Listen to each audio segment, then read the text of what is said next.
2024 সালে একটি মেয়েকে এভাবে মাল করা যায়?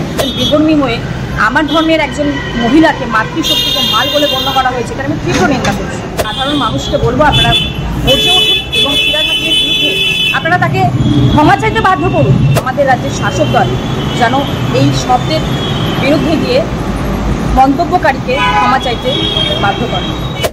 দিদি, বাংলা হান্টে আপনাকে স্বাগত। আর উপনির্বাচন সামনে রয়েছে, সেই উপনির্বাচনে শুভেন্দু অধিকারী প্রচারে গিয়ে বাংলাদেশ প্রসঙ্গ টেনে আনার জন্য আজকে শাসক দলের কিছু নেতৃত্বরা তারা নির্বাচন কমিশনে যাচ্ছেন। এই বিষয়টি কিভাবে দেখছেন আপনি?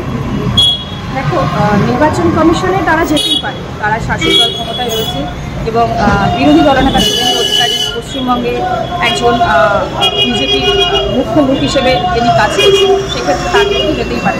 তো আমার কথা হচ্ছে, কোন বিষয় নিয়ে আপনারা যাচ্ছেন, আসলে কোন কোন বিষয়গুলো নিয়ে যাওয়া উচিত সেটাও ওনাদের নোট করা উচিত। প্রথম কথা, বাংলাদেশের যে বিষয়গুলো হচ্ছে সেটা সম্পূর্ণ আলাদা ঘটনা। এটা একটা ধর্মীয় বিষয়, একটা দেশের সংখ্যালঘুদের ওপর যেভাবে অত্যাচার করা হচ্ছে সেই সব বিষয় নিয়ে তিনি বলছেন। এটা আমাদের দেশের নির্বাচনের সাথে কোনো রকমভাবে যুক্ত নয়। সুতরাং আমি মনে করি যারা নির্বাচন কমিশনে যাচ্ছে তাদের উদ্দেশ্য অন্য, এটার সাথে কোনোভাবেই যাচ্ছে না। আমার মনে হয় পশ্চিমবঙ্গের আরও বিভিন্ন ঘটনা নিয়ে ওনাদের যাওয়া উচিত। নির্বাচন তো আমাদের রাজ্যে কখনো সুস্থভাবে হয় না। যে ধরনের নির্বাচন হয় সেই নির্বাচন নিয়ে যদি ওনারা সুস্থভাবে পরিচালনা করতে পারেন তাহলে ওটাই বোধহয় ভালো হবে। যে উপনির্বাচনে বেরিয়ে ফিরাদ হাকিম তিনি রেখা পাত্রকে একটি খারাপ ভাষায় ওনার নিন্দনীয় একটি ঘটনাই করেছেন, যেটা নিয়ে আমরা দেখছি যে বিরোধী দলগুলি প্রতিবাদে নামলেও শাসক দলের তরফ থেকে কোনো রকম কোনো মন্তব্য করা হয়নি। কি বলবেন এই বিষয়ে? আসলে আমি বিগত দুদিন আগেই দেখলাম এই ঘটনাটি। আমার একটি মেয়ে হিসেবে ভিডিওটি দেখে আমার খুব খারাপ লেগেছে। প্রথমত, আমরা সত্যি কি মাল 2024 সালে একটি মেয়েকে এভাবে মাল করা যায়?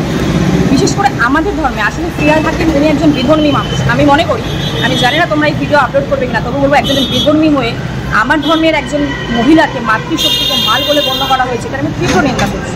আমার ধর্ম মহিলাদেরকে মা বলতে শিখিয়েছে, আমার ধর্ম মহিলাদেরকে নারীর সর্বশ্রেষ্ঠ সম্মান দিয়েছে, জগৎ জননী সম্মান দিয়েছে।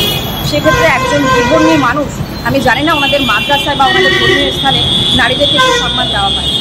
আমি অবিলম্বে এই ঘটনার পরিপ্রেক্ষিতে সাধারণ মানুষকে বলবো, আপনারা গর্জে উঠুন এবং ফিরাদ হাকিমের বিরুদ্ধে আপনারা তাকে ক্ষমা চাইতে বাধ্য করুন। কারণ একজন মন্ত্রী, তিনি সেই মন্ত্রী কী করে একজন রাজ্যের সাধারণ মহিলাকে মাল বলে, এই শব্দটা আমাদের সমাজে কত রকমের যে এফেক্ট ফেলতে পারে সেটা ওনার ধারণা নেই। আমি সত্যি দুঃখিত, আমার খুবই খারাপ লেগেছে এবং আমি চাইবো আমাদের রাজ্যের শাসক দল যেন এই শব্দের বিরুদ্ধে গিয়ে মন্তব্যকারীকে ক্ষমা চাইতে বাধ্য করে। দিদি, বিজেপির সদস্যতা 2024 অভিযান আমরা দেখতে পাচ্ছি যে বুথে বুথে স্টেশনে স্টেশনে আপনাদের যে দিনরাত পরিশ্রম, কতটা সাড়া পাচ্ছেন আপনারা? সারা খুবই ভালো আছে বলবো, কারণ আমাদের এই সদস্যতা অভিযানের প্রথম সূচনা করে দিয়ে গেছিলেন আমাদের স্বরাষ্ট্রমন্ত্রী অমিত শাহজি, এবং সেই থেকে আমাদের রাজ্যের বিজেপির সমস্ত বরিষ্ঠ নেতৃত্ব এবং বুথ স্তর পর্যন্ত বুথের সভাপতি ওনারা প্রত্যেক জায়গায় ক্যাম্প করে মানুষের সাথে কথা বলে সদস্যতা অভিযান করছেন এবং আমি নিজেও করছি। আমার খুবই ভালো লাগছে মানুষের সাথে কথা বলে মানুষকে আমাদের সাথে যুক্ত করতে, এবং আশা করছি আমরা আমাদের যে টার্গেট দেওয়া হয়েছে সেই টার্গেট আমরা ফুলফিল করতে পারবো। দিদি, শাসক দলের তরফ থেকে সবসময় বলা হচ্ছে যে বিজেপি মানে ধর্ষকদের একটা দল।